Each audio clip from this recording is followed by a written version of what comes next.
Isang magandang araw po sa inyo lahat mga ka-SP. Okay, no? Laging marami nagtatanong sa amin kung paano raw magkaroon ng student permit. Yes, sir. Actually, lagi naman natin sinasabi pero lagi-lagi yan. Paano ba ang proseso? Once a week talagang meron nagme-message sa atin. No?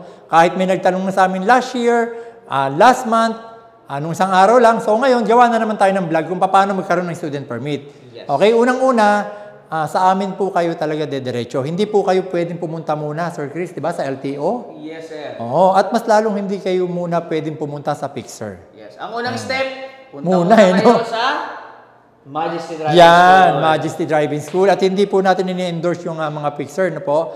Actually, marami pong nagpupunta sa amin na naloko na gamit pa yung certificate ng Majesty Driving School. Pero hindi po napepeki po ang certificate ng Majesty Driving School. Tsaka isa pa, syempre, sa legit na kayo pupunta dito sa Majesty Driving School. Alam na po natin lahat yan, yung kung paano pagkuha ng certificate or ng student permit. Hindi po pwedeng magkakaroon ka ng certificate nang wala pong seminar. Yes, sir. Yan. Okay, so unang step, syempre po, no? A-attend muna po kayo ng theoretical driving course na 15 hours. Ngayon Okay. po, sa bago pong memorandum circular ng LTO, 2 araw na lang po yun. Dati 3 no? Yes. Kailan nagsimula yung 2 araw? Nung April lang, ano? Yes, sir. This year. So, this year lang po, naging 2 araw na lang po. Yung unang araw nyo po ay 7 hours, yung pangalawa po ay 8 hours. Okay? So, after po, no? After nyo po pumunta dito, syempre mag-enroll kayo. Tuturuan na rin po namin kayong gumawa ng LTO Client ID. Pero syempre, magbablog po kami ng separate video para po sa instructions kung paano mag-create ng LTO Client ID. Yes. Yes, sir. Okay. So, ano-ano mga requirements? No, usually po, no, yan ang tinatanong lagi sa amin. No, kailangan lang po ng PSA or NSO na birth certificate, sir. Birth certificate. At ilang taon ang pwedeng mag-aral sa atin at kukuha ng student permit? As early as 16 years old, pwede Yan. na po. Pero tandaan niyo po, kung kayo po ay 16 at 17 years old, kailangan niyo po ng parent consent. Okay. So, halimbawa, nagkaroon kayo ng student permit ng 16 years old, aantayin niyo po na maging 17 years old kayo bago naman kayo makakuha ng non-pro license. Yes, sir. Okay. So, ito po yung mga steps natin. Okay. So, syempre, magkakaroon ka po ng theoretical driving course. Yan. Okay. So, 15 hours po siya.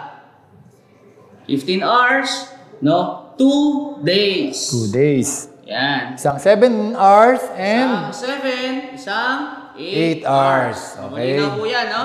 Yes. Pagkatapos po, no, magkakaroon na po kayo ng certificate. Certificate. Magkakaroon na po ng TDC certificate together po ng inyong birth certificate po.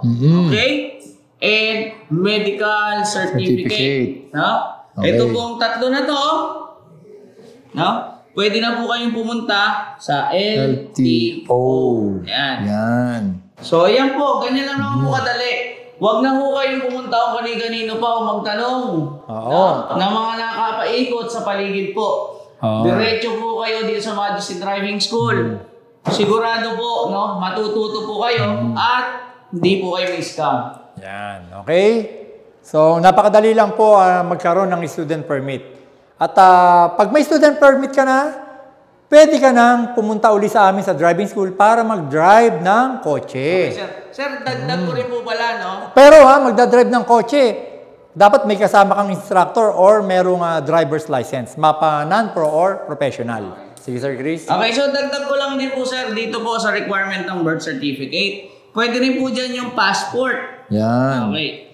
Tapos po ngayon, kailangan na rin po ng valid ID for verification. Yan. Okay. Paano kung ikaw ay estudyante pa lamang? Tinatanggap naman po ang school ID or barangay ID or kahit naman po yung inyong national ID.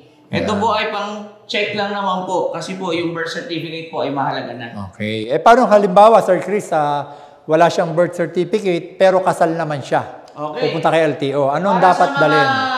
kasamahan nating babae na kasal po, ang kailangan nyo lang pong dalhin po ay ang inyong marriage certificate, sir. Yan. Okay. Oo.